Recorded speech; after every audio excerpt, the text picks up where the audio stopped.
You शेंग ने हमेशा खुद को एक साधारण आदमी माना था, जो 20 साल से भी ज्यादा समय से एक साधारण जिंदगी जी रहा था और साधारण चीजें कर रहा था। उसे उम्मीद थी कि यह नीरस दिनचर्या उस दिन तक चलती रहेगी जब तक कि उसका शांत नीरस जीवन अंततः समाप्त नहीं हो जाता। कम से कम उनका तो यही मानना था। लेकिन अब वे दिन दूर की याद जैसे लग रहे थे। आसमान में अंधेरा छा गया था, उत्तर पूर्व से घने भूरे बादल आ रहे थे, जो पूरे शहर में नमी की चादर की तरह फैल रहे थे। हवा में नमी थी, जो बारिश के आने का संकेत दे रही थी। किसी भी क्षण बारिश शुरू हो सकती थी। यू शेंग ने सुपरमार्केट से खरीदी गई सब्जियों और मसालों से भरे प्लास्टिक के थैलों को पकड़ लिया और सड़कों को पार करते हुए बिखरी हुई भीड़ के साथ तेजी से आगे बढ़ गया।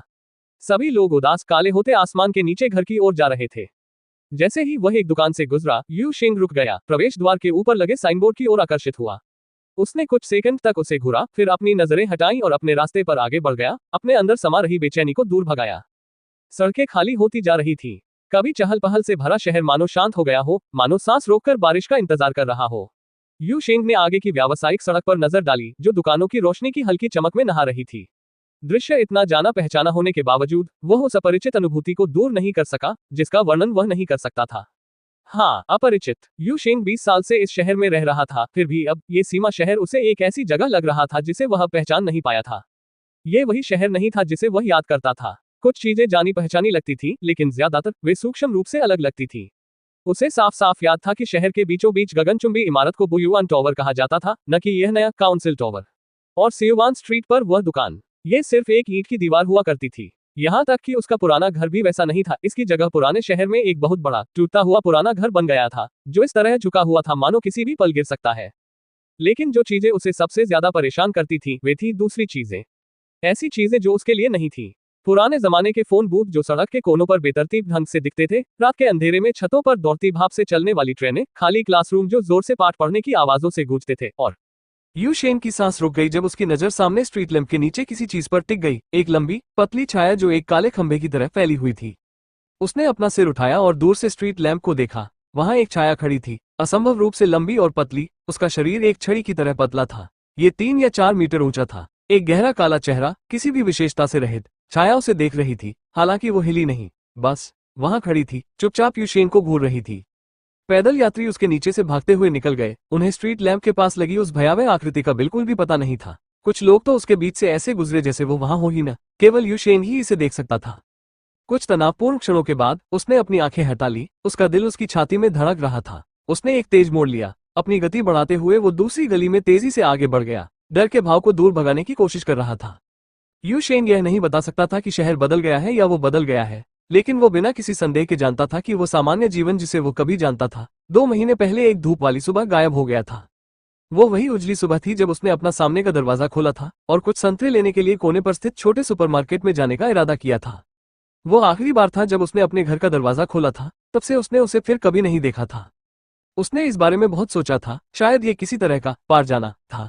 जब उसने उस दिन दरवाजे से कदम रखा तो वो एक समानांतर दुनिया में प्रवेश कर गया होगा जो उसके जैसी ही थी, लेकिन सूक्ष्म रूप से उससे अलग थी। वो अपना रास्ता वापस नहीं खोज सका, क्योंकि जब वो दरवाजा पार करके गया तो वो गायब हो गया था।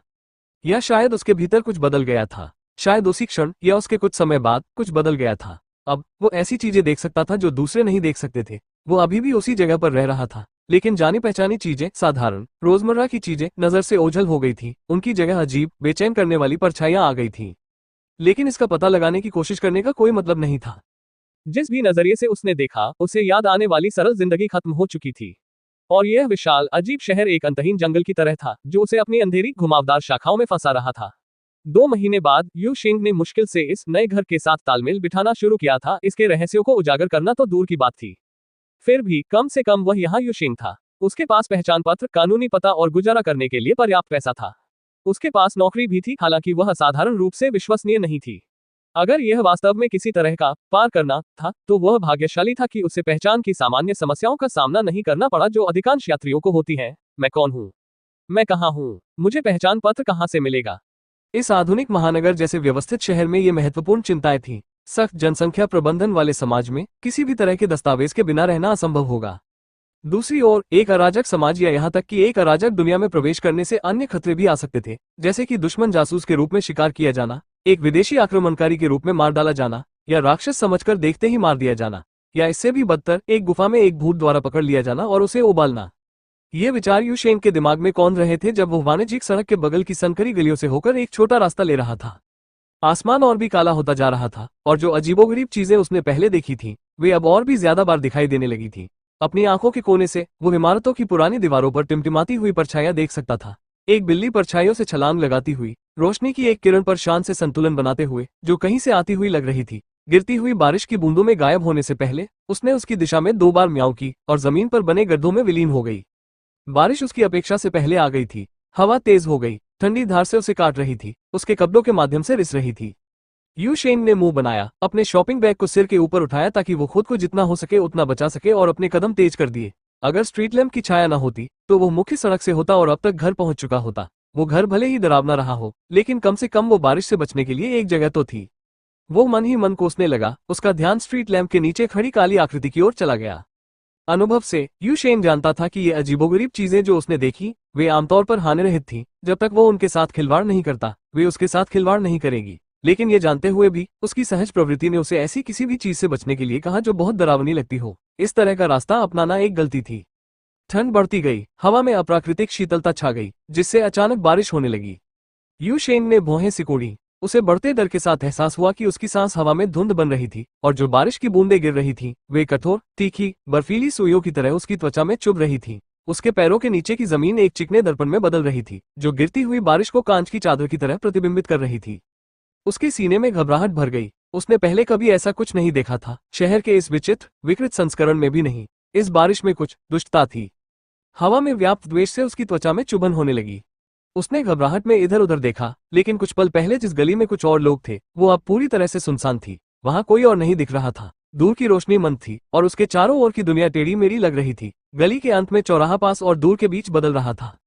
ऐसा लग रहा था जैसे पूरी दुनिया उसके चारों ओर सिमट कर रह गई है और उसके चारों ओर केवल बर्फीली बारिश और खाली बंद इमारतें ही रह गई हैं।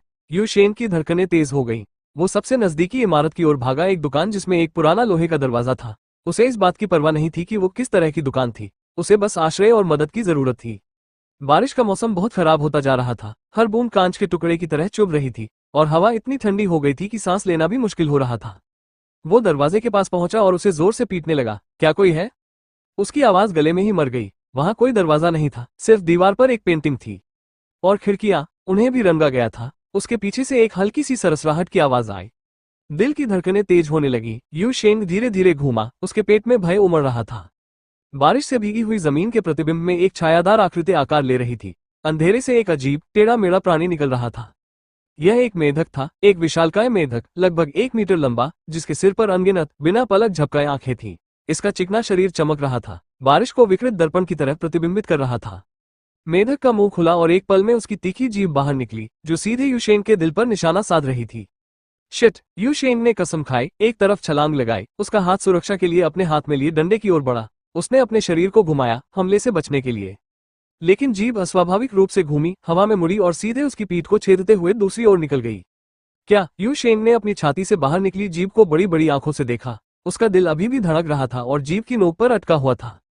साले, यह मेरा है। सब कुछ काला होने से पहले यह उसका आखिरी विचार था। जैसे जैसे शाम ढलती गई, ढलती धूप ने शहर पर लंबी परछाइयां फैला दी, ऊंची ऊंची गगनचुंबी इमारतों के बीच सुनहरी किरणें बिखेर दी। लेकिन पुराने शहर में रोशनी मुश्किल से पहुंच पाती थी, जहां ऊंची ऊंची इमारतें संकरी गलियों पर छाई हुई थी, सड़कों पर परछाइयां छाई हुई थी और हवा में नमी भरी ठंडक थी, जो बाहर की शुष्क गर्मी की तुलना में अजीब तरह से बेमेल थी। पिघलती हुई बर्फ के छोटे छोटे टुकड़े ईंटों के बीच की दरारों से चिपके हुए थे, एक शांत प्रमाण कि यहाँ कुछ अजीब हुआ था। छाया इमारतों के बीच टिमटिमाती और उड़ती हुई, छतों पर हवा की तरह चलती हुई। वे एक कोने से दूसरे कोने तक आसानी से कूद गए और जब वे उतरे तो छायाएं कांप उठी और आकार लेते हुए भेड़ियों जैसी आकृतियां बन गईं। उनके चेहरे अस्पष्ट, लगभग धुंधले थे, क्योंकि वे घूम रहे थे और जमीन को सूंघ रहे थे। उनमें से एक ने अपना सिर आसमान की ओर उठाया और एक लंबी, भयानक चीख निकाली। आओ! धप! एक पत्थर हवा में उछलकर भेड़िए के सिर पर लगा, जिससे उसकी चीख रुक गई। पास की एक इमारत की छाया से एक डांटने वाली आवाज आई। चुप रहो, शहर में चीखना मना है, और यह मत सोचो कि अंत में वूफ जोड़ने से कोई मूर्ख बन जाएगा। लोग इतने मूर्ख नहीं हैं, वे तुम्हें कुत्ते नहीं समझेंगे। प्रेत भेड़िए धीरे से कराहने लगे और पीछे हट गए, जैसे उन्हें दंडित किया गया हो। छाया से एक छोटी सी आकृति उभरी, जो उद्देश्यपूर्ण ढंग से आगे बढ़ रही थी। वो एक छोटी लड़की थी, 16 या 17 साल से ज्यादा की नहीं। उसके चेहरे पर छोटे छोटे बाल थे और माथे पर एक लट ऊपर की ओर लटक रही थी। वो अपनी उम्र से कहीं ज्यादा शांत दिख रही थी। उसने काली स्कर्ट और गहरे लाल रंग की जैकेट पहन रखी थी। जब वो भेड़ियों के पास से गुजरी तो उन्होंने सम्मानपूर्वक अपने सिर नीचे कर लिए। उसने उन्हें एक नजर भी नहीं बख्शी, बल्कि उसकी नजर गली के किनारे पड़े बेजान शरीर पर टिकी थी। कुछ पल के लिए उसका चेहरा काला पड़ गया जब वो लाश के पास घुटनों के बल बैठी उसका निरीक्षण कर रही थी। भेड़ियों में से एक उसके पास आया। उसकी दहाड़ धीमी और स्पष्ट थी, जैसे वो कुछ संदेश देने की कोशिश कर रहा हो। बारिश की खुशबू। उसने भौहें सिकोड़ते हुए बुदबुदाया। उसने आसमान की ओर देखा, साफ और बादल रहित, हालांकि सूरज तेजी से डूब रहा था। गगनचुंबी इमारतों के बीच का आसमान अभी भी चमकीला था। भेड़िए द्वारा सुझाए गए तूफान का कोई संकेत नहीं था। जब उसने उस आदमी की छाती पर लगे भयानक घाव को देखा तो उसकी भौहें और भी सिकुड़ गईं। बारिश, उसका दिल और मेंढकों की बदबू। उसने ये शब्द फुसफुसाए जैसे कोई पहेली सुझाने की कोशिश कर रही हो। इससे पहले कि वो कुछ और सोच पाती, उसकी कमर पर लगे छोटे से थैले से एक तीखी रिंगटोन आई, जो जर्नी टू द वेस्ट के जाने पहचाने शुरुआती नोट बजा रही थी। उसने आह भरी और गाना चौथी बार बजने से पहले ही जवाब दे दिया। हेलो, ये कौन है? ओह ठीक है, यह मैं हूँ। उसने फोन को कान पर रखते हुए अपनी आवाज धीमी रखते हुए कहा। उसने भेड़ियों को चौकन्ना रहने का संकेत देने के लिए अपना हाथ हिलाया, फिर शव से कुछ कदम दूर चली गई। मैं यहाँ हूँ। मेरे भेड़ियों को सबसे पहले इसकी भनक लगी, लेकिन कुछ नहीं, हमें कुछ भी उपयोगी नहीं मिला।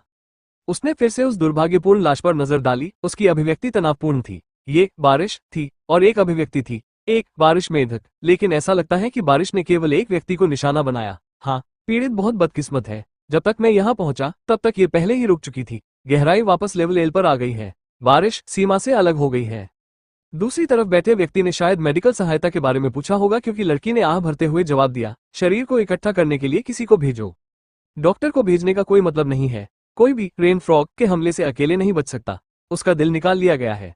हाँ, मैं तब तक यहाँ रहूंगी जब तक आप सफाई करने वाली टीम नहीं भेज देते। ओह, और इसे मेरे ओवरटाइम वेतन में जोड़ना मत भूलना। उसने फोन काटने से पहले किसी के जवाब का इंतजार नहीं किया। गहरी सांस लेते हुए वो भेड़ियों के पास लौट गई। उसने एक भेड़िए को लेटने का इशारा किया और उसकी पीठ पर बैठ गई। अपनी थोड़ी को हाथ पर टिकाते हुए वो बेजान शरीर को देखने लगी। बेचारा लड़का, मुझे आश्चर्य है कि क्या तुम्हारा कोई परिवार तुम्हारा इंतजार कर रहा था। इस तरह मरना अकेलापन भरा रहा होगा। बारिश में भी। अगर मैं कर पाती तो तुम्हें गर्म कर देती, लेकिन दुर्भाग्य से मैं परियों की कहानी वाली लड़की नहीं हूँ। उसने धीरे से कहा। उसकी आवाज शांत सहानुभूति से भरी हुई थी। धीरे धीरे समय बीतता गया और वो सफाई करने वाले लोगों का इंतजार करने लगी। आखिरकार एक इंजन की गर्जना उसके कानों तक पहुंची, जो पास के चौराहे से आ रही थी। ये बहुत तेज थी, जैसे कोई पुरानी बख्तरबंद गाड़ी अपने पीछे धातु का कंटेनर खींच रही हो। आवाज तेज होती गई। जमीन कांपने लगी जैसे वैन पास आ रही थी। सड़क पर हर स्पीड बम्पर उछल रही थी, यहाँ तक कि उसके नीचे बैठा भेड़िया भी चौंक गया। हालांकि वो हिल नहीं रहा था, क्योंकि वो अभी भी उसकी पीठ पर बैठी थी। लड़की ने देखा कि एक पुरानी खड़खड़ाती हुई वैन कोने से रेंग रही थी, जंग लगे सोवियत ट्रैक्टर की तरह धक्कों पर संघर्ष कर रही थी।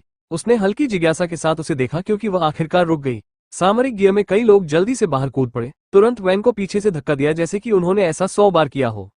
अंत में कॉफी रंग का कोट पहने एक अधेड़ उम्र का आदमी वैन से बाहर निकला। उसके पीछे एक सफेद पोशाक में एक युवती भी थी। उन्होंने अपनी संघर्षरत टीम की ओर देखा, फिर लड़की की ओर बढ़े। उनके चेहरे पर निराशा के भाव थे। लड़की ने आंखें घुमाईं और भेड़िए की पीठ से उठकर खड़ी हो गई जैसे ही वे पास आए। सच में, क्या टीम 2 को एक नई वैन नहीं मिल सकती? क्या स्पेशल ऑपरेशन ब्यूरो के पास वाकई इतना कम बजट है? मैं कसम खाता हूँ, आपके एक गैजेट की कीमत उस कबाड़ के ढेर से भी ज्यादा है। शश, अधेड़ उम्र के आदमी ने जल्दी से अपना हाथ उठाया। अपनी आवाज कम करते हुए उसने घबराई हुई नजर से रुकी हुई वैन और अपनी टीम की तरफ देखा। धीमा रहो, तुम समझ नहीं रहे हो। हमारे ब्यूरो के पास विशेष मुद्दे हैं। वैन आज ही खराब हो गई है, इसे बदलना कोई विकल्प नहीं है। बड़े संगठनों में निश्चित रूप से कुछ समस्याएं होती हैं। युवती ने कंधे उचकाए। उसे स्पष्ट रूप से पुरुष की दुविधा में कोई दिलचस्पी नहीं थी। फिर वो एक साधारण सफेद गाउन पहने छोटी सी महिला की ओर मुड़ी। शुभ दोपहर डॉक्टर लिन, काफी समय हो गया है। अब शाम हो गई है। Little Red Riding Hood, doctor Lin ने एक फीकी लेकिन विनम्र मुस्कान के साथ उत्तर दिया। उसके पतले होठों ने उसके संयमित व्यवहार को और बढ़ा दिया। पिछली बार की चोट कैसी है? लगभग ठीक हो गया, लिटिल रेड राइडिंग हुड ने अपनी दाहिनी कलाई को मोड़ते हुए कहा। आप जानते हैं, भेड़ियों में बहुत ही अद्भुत उपचार शक्तियां होती हैं। मनुष्यों में उपचार करने की सबसे प्रबल क्षमता होती है। डॉक्टर लिन ने गंभीर स्वर में उसे सुधारा। हम तो बस यही चाहते हैं कि चोट न लगे। ओह, लिटिल रेड राइडिंग हुड ने जवाब दिया, थोड़ा विचलित होकर। फिर अपना ध्यान जमीन पर पड़े बेजान शरीर पर लगाया। वैसे चलो अभी इस पर ध्यान केंद्रित करते हैं। पीड़ित पुरुष है, उसकी उम्र 20 के आसपास है और ऐसा लगता है कि उसका दिल रेन फ्रॉग ने निकाल लिया है। मौत का समय लगभग 2 घंटे पहले। मैंने अभी तक शव की तलाशी नहीं ली है, इसलिए मुझे यकीन नहीं है कि उसके पास कोई पहचान पत्र है या नहीं। मैं उस दृश्य को संरक्षित करना चाहता था। उसने डॉक्टर लिन की ओर उत्सुकता से देखा। वैसे आप इतनी दूर से आए हैं, मुझे मत बताइए कि आप इस आदमी का इलाज करने आए हैं। क्या ये संभव भी है? नहीं, मैं कोई चमत्कार करने वाली नहीं हूँ, डॉक्टर लिन ने सिर हिलाते हुए जवाब दिया। वो शव के पास बैठी उसका ध्यानपूर्वक निरीक्षण किया। मैं यहाँ सिर्फ इसलिए आई हूँ क्योंकि यह जगह मेरे घर के नजदीक है। कुछ देर जांच करने के बाद उन्हें पीड़िता के पास से एक आईडी कार्ड मिला और उन्होंने उसे दिखाया। मृतक का नाम यू शेंग है, उम्र 24 साल, पता पुराने शहर में 77 वुटुम रोड के रूप में सूचीबद्ध है। उसने पीड़ित के चेहरे से पहचान पत्र की तुलना करते हुए कहा, कैप्टन सॉन्ग, आपको ब्यूरो के संसाधनों का उपयोग करके उसके परिवार से संपर्क करने का प्रयास करना चाहिए। चौड़े कंधों वाले व्यक्ति कैप्टन सॉन्ग ने सिर हिलाया। वो आईडी को करीब से देखने के लिए झुका, उलझन में भौहें सिकोड़ते हुए। फोटो इतनी धुंधली क्यों है? ये सुनकर लिटिल रेड राइडिंग हुड भी झुक गई। कार्ड पर बना चित्र ऐसा लग रहा था जैसे उस पर गहरे भूरे रंग का मैल लगा हुआ हो, जिससे चेहरा पहचान में नहीं आ रहा था। डॉक्टर लिन ने अपनी उंगलियों से मैल को रगड़ा, लेकिन वह नहीं हटा। यह उनकी अपेक्षा से ज्यादा जिद्दी था और ऐसा लग रहा था कि उसने पूरी कार्ड को ढक लिया है। आप मुश्किल से नाम समझ पा रहे हैं, लिटिल रेड राइडिंग हुड ने बड़बड़ाते हुए कहा। आईडी नंबर भी लगभग अदृश्य है। हमें इसे वापस ब्यूरो में ले जाना होगा और चिप को स्कैन करना होगा। कैप्टन सॉन्ग ने हार मानते हुए आह भरी। कितनी शर्म की बात है। अगर कुछ स्पष्ट पहचान होती तो यह मददगार होता। अब हमारे पास काम करने के लिए और भी कम है। डॉक्टर लिन ने सोच समझकर सिर हिलाया। उनकी नजर जमीन पर पड़े खून के धब्बों पर पड़ी जो बारिश में लगभग धुल गए थे। इतने कम सबूत बचे होने के कारण ये पता लगाना मुश्किल होगा कि वास्तव में क्या हुआ था। लिटिल रेड राइडिंग हुड चुपचाप उनकी बातचीत सुन रही थी, मानो वो गहरे विचार में डूबी हुई हो। फिर अचानक उसने डॉक्टर लिन की ओर देखा और कुछ आश्चर्यजनक बात कही। Good evening doctor Lin. Good evening Little Red Riding Hood. Doctor Lin ने मुस्कुराते हुए लड़की का अभिवादन किया। गश्त कैसी चल रही है? लिटिल रेड हुड ने अपने बगल में एक बड़े भेड़िए के सिर को सहलाया और चारों ओर देखा। यहाँ बहुत तेज बारिश हुई है, जिसका मतलब है कि शायद रेन फ्रॉग प्रकट हुआ है, लेकिन सौभाग्य से कोई पीड़ित नहीं दिख रहा है। डॉक्टर लिन राहत महसूस करते हुए बोले, तो यह एक अच्छा संकेत है। तभी पास से इंजन के चलने की आवाज आई। जीन शीरिंग वैन में फिर से जान आ गई। इंजन अब सुचारू रूप से चलने लगा। जो कर्मचारी उसे धक्का देने की कोशिश कर रहे थे वे पास ही खड़े थे और हॉर्न रहे थे। उनमें से एक जल्दी से कैप्टन सॉन्ग के पास गया। कप्तान, वैन तैयार है, क्या हमें वापस चलना चाहिए? कैप्टन सॉन्ग ने सिर हिलाया और दूसरों की ओर मुड़ा। ठीक है, चलो चलते हैं, और डॉक्टर लिन को लिफ्ट देना मत भूलना। यू शेन का सिर भारी और उलझन भरा लग रहा था, मानो उसके दिमाग में घना कोहरा छा गया हो। मुख्य सड़क पर दूर से ट्रैफिक की आवाज आ रही थी, जैसे कोई सपना उस पर फिसल रहा हो जब आप उसे पकड़ने की कोशिश करते हैं। वो इस अर्धमूर्ख अवस्था में कई युगों तक भटकता रहा, फिर उसके विचार स्पष्ट होने लगे। धीरे धीरे वह रुका और पीछे मुड़कर उस रास्ते पर नजर डाली जिस पर वह चल रहा था। रात हो चुकी थी। अब सड़क के किनारे स्ट्रीट लाइटें चमक रही थीं, जो एक गर्म पीली चमक बिखेर रही थीं। उसने खुद को घर के पास एक संकरी गली में पाया, जो पुरानी जर्जर अपार्टमेंट इमारतों से घिरी हुई थी। वे अंधेरे में खामोश प्रहरी की तरह खड़े थे। उनकी पुरानी दीवारें उसके ऊपर मंडरा रही थीं। फिर भी भूतल पर छोटी अस्थायी दुकानों से बाहर निकलती हुई नर्म रोशनी घरों को व्यवसायों में बदल दिया गया एक अजीब सा आराम दे रही थी, जो उसकी छाती पर चुभने वाली ठंड को धीरे धीरे कम कर रही थी। ठंडा। अचानक यू शेन कांप उठा क्योंकि उसे लगा कि बर्फीली ठंड उसके फेफड़ों में घुस गई है, जैसे जमी हुई ब्लेड उसकी त्वचा को छेद रही हो। उसके दिमाग में वो ठंडी फिसलन भरी आंखें घूम गई, मेढक की आंखें। वो हौंफने लगा, उसकी सांस गले में अटक गई, घबराहट होने लगी। उसे सांस लेने का तरीका याद करने में कई सेकंड लग गए। जब वो आखिरकार सांस लेने में कामयाब हुआ तो उसने अपना हाथ अपनी छाती पर दबाया। एक क्षण के लिए, भयावह क्षण में, उसने कल्पना की कि उसके हृदय के स्थान पर एक छेद है, जैसे कि उसकी छाती को खोखला कर दिया गया हो। उसका हृदय, जो कभी गर्म धड़कता हुआ था, अब ठंडा और बेजान लग रहा था, मानो उसे छीन लिया गया हो। लेकिन फिर जब वो वहां खड़ा था, उसने इसे सुना, धमाका धमाका। उसकी हृदय गति पहले से कहीं अधिक तेज और स्पष्ट थी। वो जीवित था। आखिरकार वो उस राक्षसी मेढक द्वारा मारा नहीं गया था। लेकिन यादें जंगली और बिखरी हुई वापस आ गईं, एक उग्र नदी की तरह अजेय। यू शेन को बारिश, दीवार पर चित्रित अजीब दरवाजा और विशाल मेढक याद आ गया। उसने विचारों को दूर करने की कोशिश की, खुद को यह समझाने की कोशिश की कि यह सब एक विकृत सपना था। लेकिन उसने जितना अधिक प्रयास किया, यादें उतनी ही स्पष्ट और तीखी होती गईं। वो एक बार मर चुका था, और फिर भी वो यहाँ था, घर की ओर चल रहा था, सिर्फ 2 चौराहे दूर। इस अशांत शहर में आने के बाद से उसके साथ जितनी भी अजीब चीजें घटित हुई थी, उनमें से यह अब तक की सबसे विचित्र घटना थी। तभी उसे एहसास हुआ कि लोग उसे घूर रहे हैं। उसके अजीब व्यवहार ने राहगीरों का ध्यान खींचा था। एक व्यक्ति हिचकिचा रहा था, मानो सोच रहा हो कि उसे देखना चाहिए या नहीं। जल्दी से यू शेन ने उन्हें दूर कर दिया, और किसी भी तरह की अजीब नजर से बचते हुए उसने अपनी गति बढ़ा दी, किसी और के ध्यान में आने से पहले ही वहां से निकल जाने के लिए उत्सुक था। सड़क पर खड़े रहने से उसे ये समझने में मदद नहीं मिलने वाली थी कि उसके साथ क्या हुआ था। वो तेजी से आगे बढ़ा, संकरी गलियों से गुजरते हुए और पुराने मोहल्ले को पीछे छोड़ते हुए। जल्द ही उसने खुद को शहर के एक शांत हिस्से में पाया, जहां स्ट्रीट लाइट भी मंद लग रही थी। सड़कों की चहल पहल गायब हो गई, और एक बार फिर से उसके चारों ओर ठंडी भयावह खामोशी छा गई। पैदल चलने वालों की संख्या कम हो गई, जब तक कि वो खाली स्ट्रीट लाइटों के साथ अकेला नहीं रह गया। आखिरकार वो वहां था, उसका घर। पुरानी हवेली अंधेरे में अकेली खड़ी थी, आसपास की इमारतों से दूर, जैसे कि वो वहां की हो ही नहीं। यह एक बड़ा लेकिन अप्रभावी घर था, 3 मंजिला, जिसकी पेंट उखड़ी हुई थी और छत थोड़ी झुकी हुई थी। दरवाजे और खिड़कियां, हालांकि पुरानी थी, अच्छी तरह से रखी हुई और साफ सुथरी थी। ये जगह उन स्वनिर्मित घरों में से एक की तरह लग रही थी, जिन्हें लोगों ने सख्त नियमों के लागू होने से पहले सालों पहले जल्दबाजी में बनाया था। यह एक अवशेष था जो शहर के तेज विकास की छाया में पीछे छूट गया था। यू शेन को शहर की योजना के बारे में पूरी तरह से समझ नहीं थी। आखिरकार वो इस अजीब जगह पर सिर्फ 2 महीने ही रहा था, और उस समय के ज्यादातर समय तक उसने खुद को कम प्रोफाइल में रखा था, घर के अंदर ही रहा था, और अब जाकर उसे अपनी नई जिंदगी की आदत पड़ने लगी थी। लेकिन एक बात तो तय थी, ये पुराना घर अजीब होने के बावजूद पूरी शहर में एकमात्र सुरक्षित जगह जैसा लगा। यहाँ इसकी दीवारों के भीतर उसे उन अजीब परछाइयों का सामना नहीं करना पड़ा था जो हर जगह उसका पीछा करती हुई नजर आती थी। फिर भी घर में कुछ रहस्य थे। गहरी सांस लेते हुए यू शेंग ने सुपरमार्केट बैग पर अपनी पकड़ मजबूत की। वो स्ट्रीट लैंप की हल्की रोशनी में आगे बढ़ा और सामने के दरवाजे के पास पहुंचा। इस दौरान वो अपनी चाबी ढूंढ रहा था। पुराना दरवाजा खुलते ही चरमरा उठा। यू शेंग अंदर गया और लाइट जलाई। घर बिल्कुल वैसा नहीं था जैसा उसे याद था। फिर भी जैसे ही कमरे में रोशनी फैली, उसे एक अजीब सी शांति का एहसास हुआ, मानो वो वाकई सुरक्षित था। वह मुड़ा और अपने पीछे का दरवाजा बंद कर लिया, जिससे बाहर की ठंडी रात बाहर न आ सके। बिना ज्यादा सोचे समझे उसने किराने का सामान रसोई के दरवाजे के पास शेल्फ पर फेंक दिया और सीधे बाथरूम के शीशे की ओर बढ़ गया। उसके दिमाग में यादें दौड़ रही थी, जो इतनी ज्वलंत थी कि उन्हें अनदेखा करना मुश्किल था, और वो अपनी रीढ़ की हड्डी में रेंगती बेचैनी की भावना को दूर नहीं कर पा रहा था। एक त्वरित घबराई हुई हरकत के साथ उसने अपनी शर्ट खोल दी, जिससे उसकी छाती दिखाई देने लगी। वहां कोई घाव नहीं था, कोई खून नहीं था, कोई संकेत नहीं था कि वो मर गया था। यू शेन ने भौहें सिकोड़ी, अपने कपड़ों पर किसी तरह के फटे हुए निशान की जांच की। उसका हाथ सहज रूप से उसकी छाती की ओर बढ़ा, उस जगह को दबाया जहां उसकी याद में उस राक्षसी मेढक ने उसका दिल चीर दिया था। जब उसे कोई बड़ा घाव नहीं मिला तो उसने राहत की सांस ली। उसका दिल अभी भी वही था, उसकी हथेली के नीचे लगातार धड़क रहा था। कुछ ठीक नहीं है, उसने खुद से कहा। उसकी आवाज मुश्किल से फुसफुसाहट जैसी थी। वो बाथरूम से बाहर निकल गया, अभी भी विचारों में खोया हुआ था। उसके पीछे सिंक के ऊपर लगा दर्पण चुपचाप टूटकर दरारों के जाल में तब्दील हो गया, जो एक पल में ही अपने आप ठीक हो गया, जिससे उसके नुकसान का कोई निशान नहीं बचा। लिविंग रूम में वापस आकर यू शेंग सोफे पर बैठ गया, अपने अस्त व्यस्त विचारों को सुझाने की कोशिश कर रहा था। वो यहाँ कब से था? इस अजीब बेचैन करने वाली जगह पर उसे आए हुए कितना समय हो गया था? थका हुआ और भारी उसका मन भटकने लगा। नींद उस पर हावी होने लगी, पहले धीरे धीरे, फिर अचानक।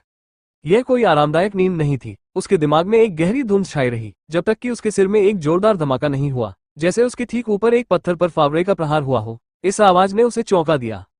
यू शेंग ने पलकें झपकाई, उसकी आंखें कमरे में छाए अंधेरे से तालमेल बिठाने की कोशिश कर रही थी। लिविंग रूम की लाइटें किसी समय बुझ गई थी, लेकिन उसे याद था कि उसने उन्हें चालू छोड़ दिया था। उसे इस बात का यकीन था। उसके सीने में दहशत फैल गई। सहज रूप से उसने अपने पास रखी डंडी को उठाया। इस खौफनाक शहर में आने पर उसके हाथ में सबसे पहली चीज यही आई थी। अभी तक ये ज्यादा काम की नहीं थी, लेकिन इसे थामे रखने से उसे थोड़ा सुरक्षित महसूस हुआ। वो सावधानी से खड़ा हो गया, उसकी हर इंद्री तेज हो गई थी, थोड़ी सी भी आवाज के प्रति सतर्क। इतनी दूर दराज की जगह में सेंध लगाना नामुमकिन नहीं था। दरअसल उसे लगभग उम्मीद थी कि यह कोई चोर ही होगा, एक चोर जिससे वो निपट सकता था। दूसरी तरफ 1 मीटर लंबे मेढक से वो इतना नहीं निपट सकता था। लेकिन कमरे में सन्नाटा था, जबरदस्ती घुसने का कोई निशान नहीं था, नहीं फर्श की चरमराहट, नहीं हलचल की कोई सरसराहट। और शुक्र है कि कोई मेढक नहीं था। यू शेंग नीचे झुका, बाहर स्ट्रीट लैंप की मंद रोशनी का उपयोग करके कमरे को स्कैन करने के लिए। सब कुछ पहले जैसा ही लग रहा था। धीरे धीरे वो दीवार के स्विच तक गया और रोशनी को वापस जला दिया। लिविंग रूम में अचानक से रोशनी छा गई और उसकी आंखें जल्दी से समायोजित हो गईं। लेकिन लाइटें जलने के बावजूद भी उसे कुछ गड़बड़ महसूस हो रही थी, हालांकि वह ठीक से समझ नहीं पा रहा था कि वह क्या था। अपनी छड़ी थामे वो थोड़ा झुका हुआ था और सावधानी से घर में घूम रहा था। उसने ग्राउंड फ्लोर के हर कोने की जांच की। Living room, kitchen, dining room और खाली पड़ा कमरा, सब कुछ सामान्य लग रहा था। वो दूसरी मंजिल की ओर जाने वाली सीढ़ियों के पास झिझका, फिर हिम्मत जुटाते हुए उसने चढ़ना शुरू किया। दूसरी मंजिल पर 3 कमरे थे, उसका शयन कक्ष, बेतरतीब सामान से भरा एक भंडारण कक्ष और गलियारे के अंत में स्थित बंद कमरा। वो बंद कमरा उस दिन से ही रहस्य बना हुआ था जब से वो उसमें रहने आया था। चाहे उसने कितनी भी खोजबीन की, उसे कभी चाबी नहीं मिली। उसने सबसे पहले अपने बेडरूम की जांच की, कोई भी सामान जगह से बाहर नहीं था। स्टोरेज रूम भी वैसा ही था, अस्त व्यस्त लेकिन अव्यवस्थित। अंततः वो बंद दरवाजे के पास पहुंचा। हमेशा की तरह यह मजबूती से बंद था। यू शेंग ने अंदर जाने के लिए हर संभव कोशिश की थी। पावर ड्रिल, हैंडहेल्ड इलेक्ट्रिक आरी, यहाँ तक कि एक क्रॉबर भी, इनमें से कुछ भी काम नहीं आया। लकड़ी का नाजुक दरवाजा बिना किसी नुकसान के बचा रहा, मानो उसके प्रयासों का मजाक उड़ा रहा हो। औजारों से चिंगारी निकलती और वो घिस जाता, लेकिन दरवाजा एक भी खरोंच नहीं। हताश होकर उसने पेशेवर मदद भी बुलाई थी। 3 ताला बनाने वाले, सटीक रूप से। पहले 2 तो घर तक भी नहीं पहुंच पाए। पुराने शहर की गलियों की भूल भुलैया में खो गए। तीसरा, खैर साइकेमोर रोड पर मुड़ते ही उसे एक मोटरसाइकिल ने टक्कर मार दी थी। उसे पिछले हफ्ते ही अस्पताल से छुट्टी मिली थी। ऐसा लग रहा था जैसे कोई चीज उसे अपने ही घर के इस कमरे का ताला खोलने से रोक रही थी। उसका हाथ दरवाजे के हैंडल पर कस गया और जैसी की उम्मीद थी वो हिला तक नहीं। सब कुछ वैसा ही लग रहा था, बंद, अभेद्य। लेकिन जैसे ही वो उसे छोड़ने वाला था, उसे लगा कि उसने कुछ सुना है। एक हल्की सी हंसी, इतनी धीमी कि शायद हवा चल रही हो, लेकिन नहीं, यह एक युवा महिला की हंसी की तरह लग रही थी, जो मुश्किल से सुनाई दे रही थी लेकिन मनोरंजन से भरी हुई थी, जैसे कि वो उसका मजाक उड़ा रही हो। यू शेन का खून ठंडा हो गया, उसका दिल छाती में जोर से धड़क रहा था। वो पीछे हट गया, उसकी धड़कनें उसके कानों में गूंजने लगी। कोई या कुछ अंदर था, कोई तो पूरे समय अंदर था। लेकिन वे अब तक जीवित कैसे रह सकते थे? वे भूखे कैसे नहीं मर गए? ये तथ्य कि बंद कमरे में कोई छिपा हुआ था, एक ऐसा कमरा जिसे खोला नहीं जा सकता था। यू शेन की रीढ़ में एक बेचैन कर देने वाली ठंडक दौड़ गई, उसके सिर में चुभन होने लगी और उसके दिमाग में एक जंगली तूफान की तरह सवाल उठने लगे, जिसे वो नियंत्रित नहीं कर सकता था।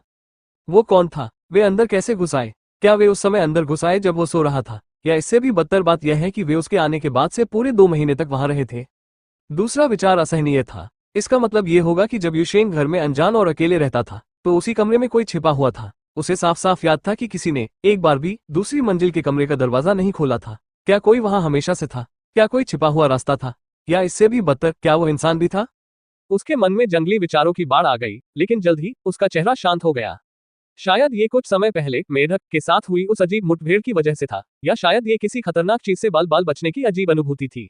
उसकी प्रतिक्रिया अजीब लगी। आवाज न तो शत्रुतापूर्ण लग रही थी, न ही ये दोस्ताना लग रही थी, ये बस अजीब थी। और डर की शुरुआती सिहरन के बाद जो कुछ बचा था वह एक जलती हुई, निर्विवाद जिज्ञासा थी। उसे ये जानना था कि अंदर क्या है। उसे समझना था कि यह घर, जो उसकी शरणस्थली माना जाता है, क्या रहस्य छिपा रहा था। आखिरकार यह उसका सुरक्षित स्थान था, एक विशाल निर्मम शहर में उसका अभयारण्य। यहाँ कुछ भी असुरक्षित नहीं हो सकता, है ना? धीरे धीरे वो अंदर झुका, अपना कान दरवाजे पर लगाया, सुनने की कोशिश की। क्या ये हल्की सी हंसी थी, या ये सिर्फ हवा थी? बिना किसी हिचकिचाहट के उसने दरवाजा खटखटाया। खोलें, मुझे पता है कि आप अंदर हैं। जैसी की उम्मीद थी, दरवाजा बंद ही रहा और भयानक ठहाका शांत हो गया। उसे आश्चर्य नहीं हुआ। यू शेन ने और कुछ नहीं कहा। वो बस मुड़ा और अगले कमरे की ओर उद्देश्यपूर्ण ढंग से चल पड़ा। उसके पास वहां औजार थे, कई चीजें जो उसने महीनों में इकट्ठी की थी। अस्त व्यस्त देर में हाथ डालकर उसने एक कुल्हाड़ी पकड़ी। बंद दरवाजे पर लौटकर उसने कुल्हाड़ी को ऊपर उठाया और पूरी ताकत से उसे नीचे गिरा दिया। कुल्हाड़ी लकड़ी के दरवाजे पर एक तेज धातु की आवाज के साथ लगी, जैसे कि उसने ठोस स्टील पर वार किया हो। टक्कर से चिंगारियां उड़ी, लेकिन यूशेन को आश्चर्य हुआ कि दरवाजे की सतह पर एक खरोंच तक नहीं आई। ऐसा लग रहा था जैसे जादू ने कमजोर लकड़ी की रक्षा की हो। हंसी फिर लौट आई, दबी हुई लेकिन उपहासपूर्ण। यूशेन को इसकी परवाह नहीं थी। उसका चेहरा भावशून्य था, उसका मन एकाग्र था। उसने फिर से कुल्हाड़ी उठाई और वार किया। हर वार पिछले वार से ज्यादा जोरदार था, मानो हर असफल प्रयास उसके संकल्प को और मजबूत कर रहा हो। उसके वार लयबद्ध होते गए, लगभग एक कारीगर की तरह। हर वार सोच समझकर किया गया। कुल्हाड़ी का हर वार उसके बढ़ते दृढ़ संकल्प के साथ तालमेल बिठाता गया। वो जानता था कि दरवाजा नहीं खुलेगा। उसने पिछले 2 महीनों में सब कुछ आजमा लिया था, हथौड़े, ड्रिल, यहाँ तक कि आरी भी, लेकिन आज कुछ अलग था। उस आवाज ने, अंदर की मौजूदगी ने उसके भीतर कुछ जला दिया था। आज वो उसे तोड़ देगा।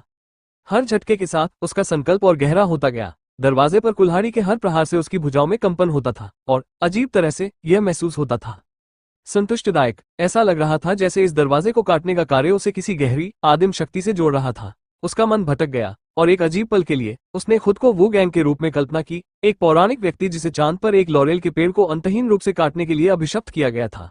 अगर वह लंबे समय तक काटता रहा, तो शायद जैड खरगोश और चांद ई भी उसका उत्साहवर्धन करने आएंगे, या शायद सिसिफस अपने पत्थर के साथ पार्टी में शामिल हो जाएगा। रुको, सिसिफस, यह विचार कहां से आया? दरवाजे के पीछे की हंसी अचानक तेज, तीखी, लगभग बेचैन कर देने वाली हो गई। ऐसा लग रहा था जैसे वो व्यक्ति दरवाजे के दूसरी तरफ खड़ा था, उसे चिढ़ा रहा था, दरवाजे की अविनाशी प्रकृति के बारे में जानते हुए। तभी, बिना किसी चेतावनी के, एक और आवाज उस भयानक हंसी को चीरती हुई सुनाई दी। यह आवाज चिंतित और चिड़ी हुई थी। हंसना बंद करोगी? अगर वो अंदर घुसा, तो मैं सबसे पहले टुकड़े टुकड़े हो जाऊंगी। हंसी तुरंत बंद हो गई। यूशेन बीच में ही स्तब्ध होकर जम गया। वो कुछ देर वहीं खड़ा रहा, उलझन में पलकें झपकाता रहा। फिर उसे अपनी पीठ के निचले हिस्से में तेज दरार महसूस हुई। कुल्हाड़ी उसके हाथ से फिसलकर दरवाजे पर जा गिरी, लेकिन इस बार आवाज अलग थी। कुल्हाड़ी ने दरवाजे पर हल्की, तीखी आवाज के साथ वार किया था। यूशेन ने कराहते हुए अपनी पीठ के निचले हिस्से को छुआ, जैसे उसे तेज दर्द हुआ हो। लगभग ऐसा लगा जैसे कुछ टूट गया हो। दरवाजे के सहारे झुककर उसने कुछ पलों के लिए अपनी सांसें संभाली, और अपनी पीठ को पकड़ते हुए कराह उठा। दर्द वास्तविक था, बहुत वास्तविक, जो उसे याद दिला रहा था कि वो कोई पौराणिक कथा का पात्र नहीं था। जब तीव्र दर्द अंततः कम होकर धड़कन में बदल गया तो युशेन की नजर उस स्थान पर पड़ी जहां कुल्हाड़ी ने आखिरी बार वार किया था। कांच से कुछ सेंटीमीटर ऊपर कुछ अजीब सी चीज ने युशेन का ध्यान खींचा, एक छोटी सी रोशनी की झिलमिलाहट जो समय में लटकी हुई चिंगारी की तरह हवा में जमी हुई थी। ऐसा लग रहा था जैसे कुल्हाड़ी के प्रहार ने आग की एक चमक को प्रज्वलित कर दिया था जिसने स्थिर रहने का फैसला किया था, उस पल में फंस गया था। युशेन ने रोशनी का इस्तेमाल करते हुए दरवाजे पर कुछ अजीब चीज देखी। धीरे से उसने उसे छूने के लिए हाथ बढ़ाया। अचानक एक दबी हुई ऊंची चीख दरवाजे से घुसकर सुनाई दी। आह! युशेन की आंखें अचानक खुल गईं और उसने खुद को सोफे पर वापस पाया। लिविंग रूम की रोशनी की तीखी चमक उसकी आंखों में जल रही थी। उसका पूरा शरीर दर्द कर रहा था, मानो वो किसी तरह की लड़ाई में शामिल हो गया हो। दीवार पर लगी घड़ी की टिक टिक ही उस शांत कमरे में एकमात्र आवाज थी। उसने घड़ी पर नजर डाली, उसे सोए हुए अभी केवल 40 मिनट ही हुए थे। रुको सिसिफस, यह विचार कहाँ से आया? दरवाजे के पीछे की हंसी अचानक तेज, तीखी, लगभग बेचैन कर देने वाली हो गई। ऐसा लग रहा था जैसे वो व्यक्ति दरवाजे के दूसरी तरफ खड़ा था, उसे चिढ़ा रहा था, दरवाजे की अविनाशी प्रकृति के बारे में जानते हुए। तभी बिना किसी चेतावनी के एक और आवाज उस भयानक हंसी को चीरती हुई सुनाई दी। यह आवाज चिंतित और चिड़ी हुई थी। हंसना बंद करोगी? अगर वो अंदर घुसा तो मैं सबसे पहले टुकड़े टुकड़े हो जाऊंगी। हंसी तुरंत बंद हो गई। युशेन बीच में ही स्तब्ध होकर जम गया। वो कुछ देर वहीं खड़ा रहा, उलझन में पलकें झपकाता रहा। फिर उसे अपनी पीठ के निचले हिस्से में तेज दरार महसूस हुई। कुल्हाड़ी उसके हाथ से फिसलकर दरवाजे पर जा गिरी, लेकिन इस बार आवाज अलग थी। कुल्हाड़ी ने दरवाजे पर हल्की तीखी आवाज के साथ वार किया था। युशेन ने कराहते हुए अपनी पीठ के निचले हिस्से को छुआ, जैसे उसे तेज दर्द हुआ हो। लगभग ऐसा लगा जैसे कुछ टूट गया हो। दरवाजे के सहारे झुककर उसने कुछ पलों के लिए अपनी सांसें संभाली और अपनी पीठ को पकड़ते हुए कराह उठा। दर्द वास्तविक था, बहुत वास्तविक, जो उसे याद दिला रहा था कि वो कोई पौराणिक कथा का पात्र नहीं था। जब तीव्र दर्द अंततः कम होकर धड़कन में बदल गया तो युशेन की नजर उस स्थान पर पड़ी जहां कुल्हाड़ी ने आखिरी बार वार किया था। कांच से कुछ सेंटीमीटर ऊपर कुछ अजीब सी चीज ने युशेन का ध्यान खींचा, एक छोटी सी रोशनी की झिलमिलाहट जो समय में लटकी हुई चिंगारी की तरह हवा में जमी हुई थी। ऐसा लग रहा था जैसे कुल्हाड़ी के प्रहार ने आग की एक चमक को प्रज्वलित कर दिया था जिसने स्थिर रहने का फैसला किया था, उस पल में फंस गया था।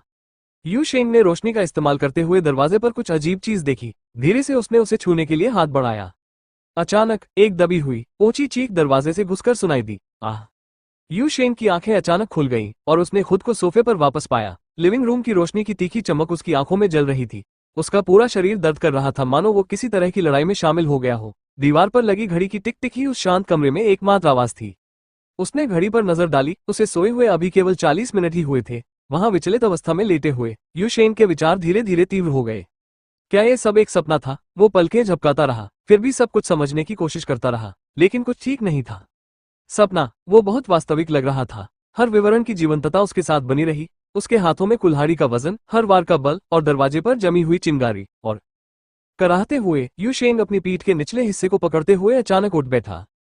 दर्द तीव्र और बहुत वास्तविक। क्या? आउच! उसने दांत पीसते हुए धीरे से गाली देते हुए कहा। अचानक झटके और पीठ में दर्द के बीच उसे ऐसा लगा जैसे उसके शरीर को चक्की से गुजारा गया हो। शायद मेंढक के साथ वो विचित्र मुठभेड़ कम दर्दनाक होती। आखिरकार ये केवल कुछ सेकंड तक चली थी।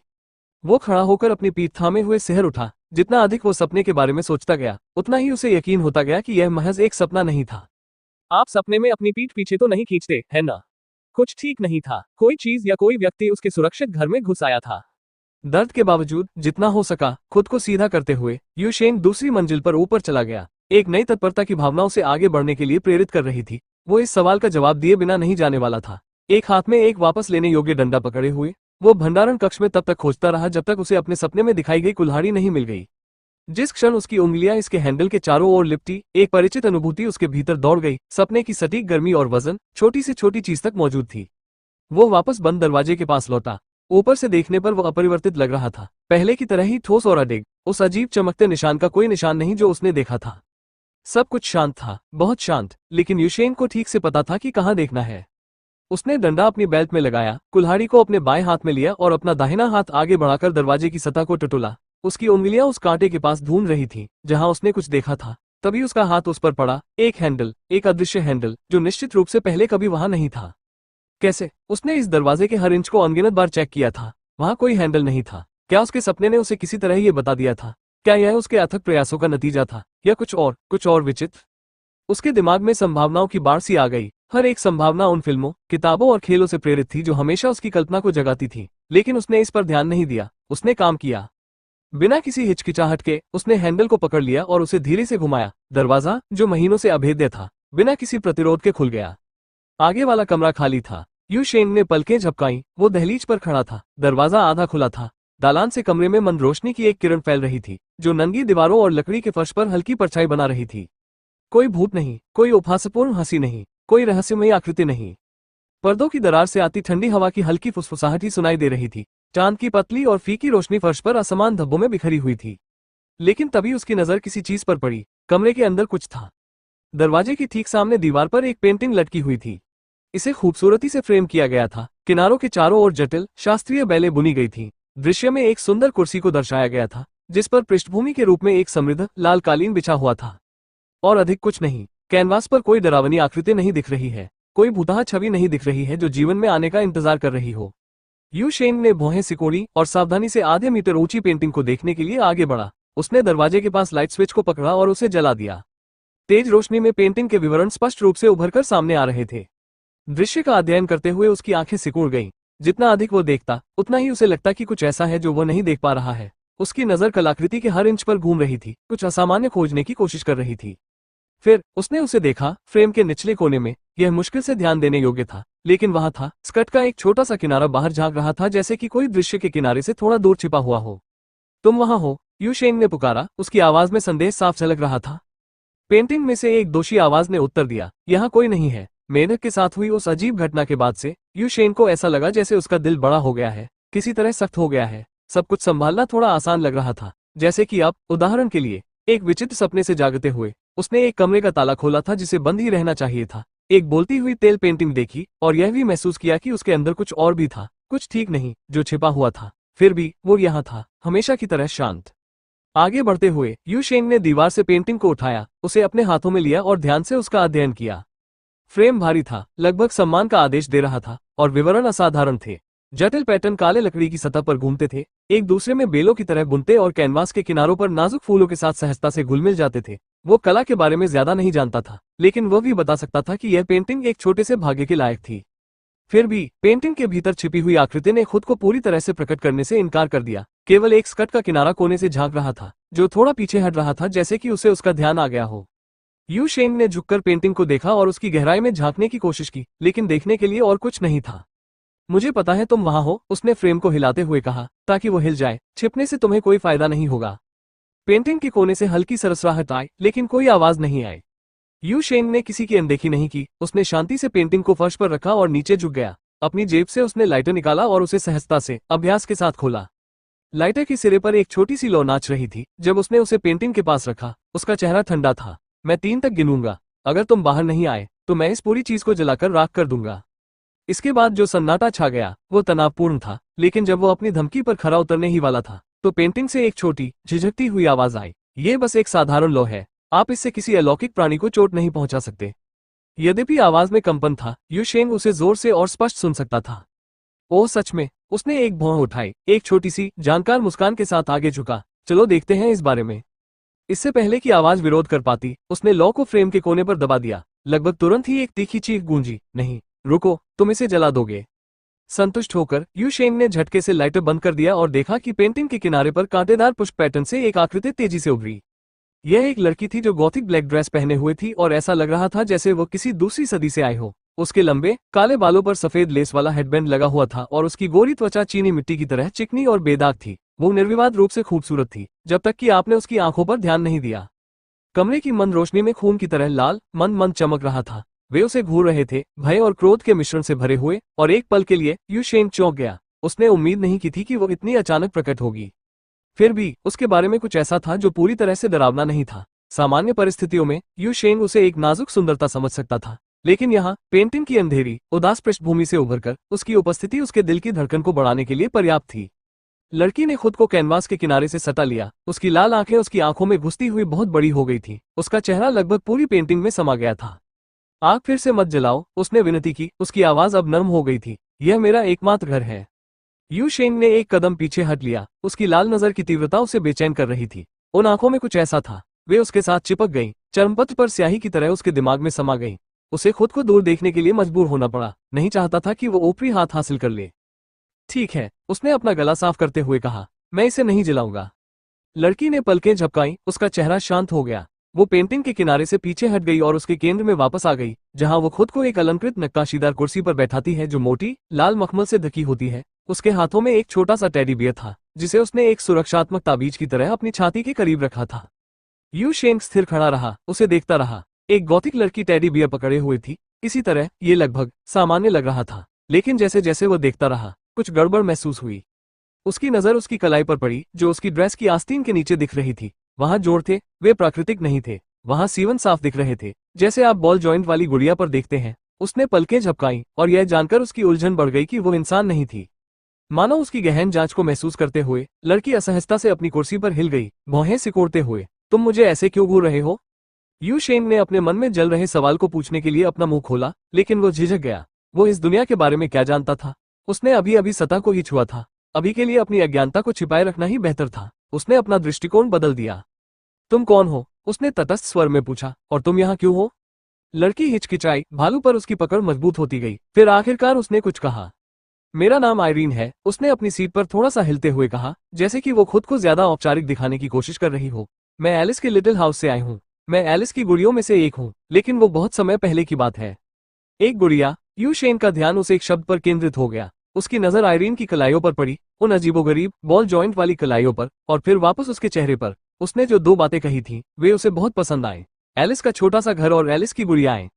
इसका क्या मतलब हो सकता है? गुड़िया, वो समझ गया। और आज जो कुछ उसने पहले ही देखा था, उसे देखते हुए वो अपनी कल्पना को इतना बढ़ा सकता था कि वह एक पेंटिंग में रहने वाली बोलने वाली गुड़िया को स्वीकार कर सके। लेकिन एलिस, वो कौन थी? या उस मामले में वो क्या थी?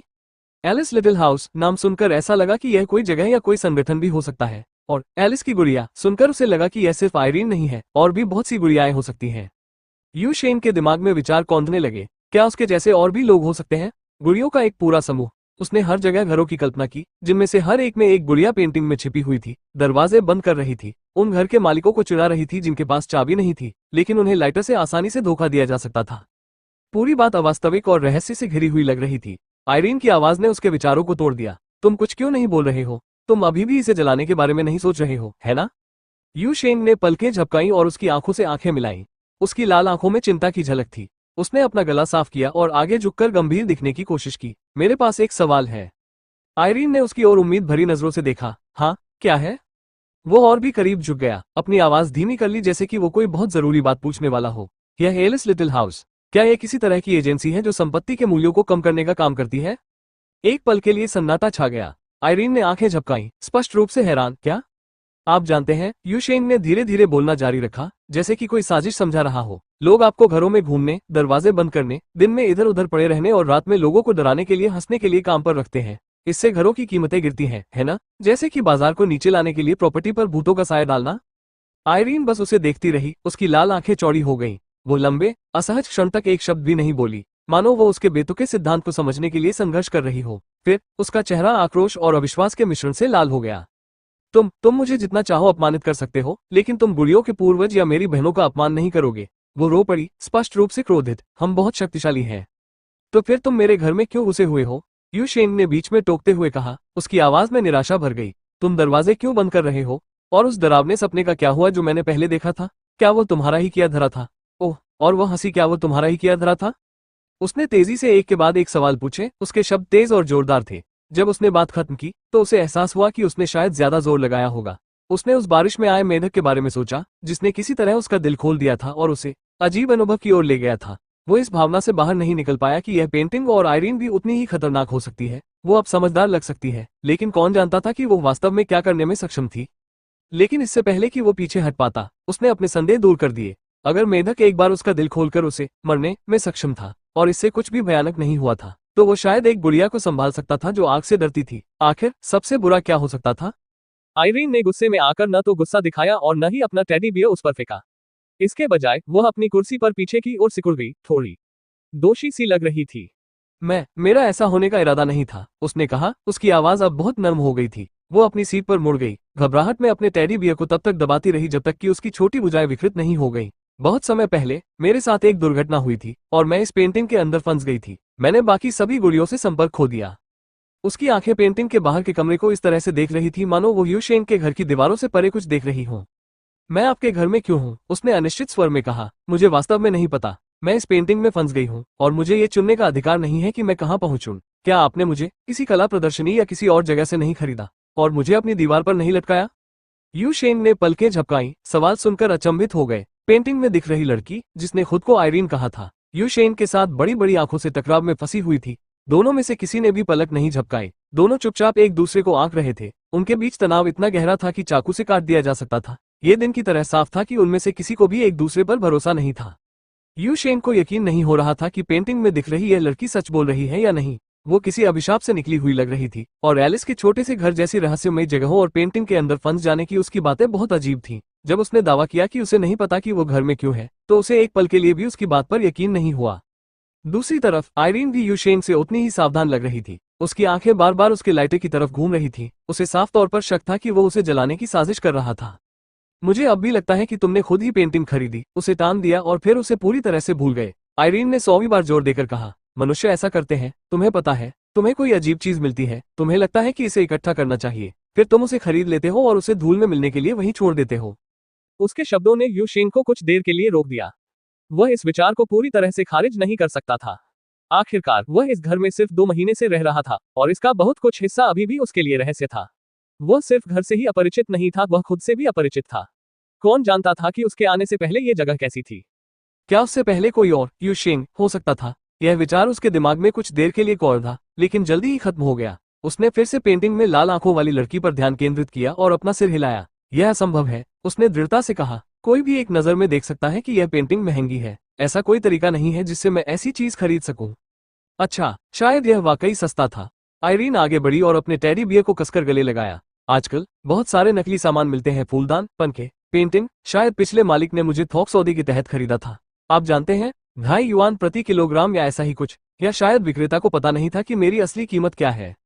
यू शेंग ने उसे अजीब नजर से देखा। आपका फ्रेम ठोस पुरानी लकड़ी का है जिसके किनारों पर सोना जड़ा हुआ है। आयरीन ने एक पल के लिए इस बारे में सोचा। यह अंदर राल के साथ रेडवुड लिबास हो सकता है और हो सकता है कि वे सोने के किनारे तांबे के साथ चढ़ाए गए लोहे के तार हों। यू शेंग ने आह भरी। फिर भी इसकी कीमत प्रति किलोग्राम 2.5 युआन से ज्यादा होगी। तो 4.5 युआन, लेकिन इससे ज्यादा नहीं, वरना कोई मुझे नहीं खरीदेगा।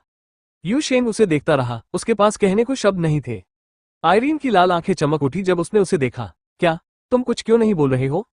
उसके फ्रेम के सामने बैठे हुए यू शेंग ने अचानक खुद को मुस्कुराते हुए पाया। वो खुद को रोक नहीं सका। वो वापस फर्श पर बैठ गया और जोर से हंसने लगा। वो इतनी जोर से हंसा कि वो लगभग गिर पड़ा। स्थिति की सरासर मूर्खता ने उसे एक बार में ही झकझोर दिया। वो एक खाली कमरे में बैठा था, एक पेंटिंग में एक लड़की के साथ बहस कर रहा था कि क्या उसका फ्रेम नकली है और प्रति किलोग्राम 2.5 या 4.5 युआन का है। और सोचिए, कुछ समय पहले ही वो दिल का दौरा पड़ने के कगार पर था, एक मेढक की वजह से जो बर्फीली बारिश में कहीं से प्रकट हो गया था। सब कुछ बहुत विचित्र था। दूसरी ओर आयरीन उसके अचानक हंसने से स्पष्ट रूप से चौंक गई थी। वो उसकी प्रतिक्रिया से भ्रमित होकर बड़ी आंखों से उसे देख रही थी। अरे, हंसना बंद करो, इसमें क्या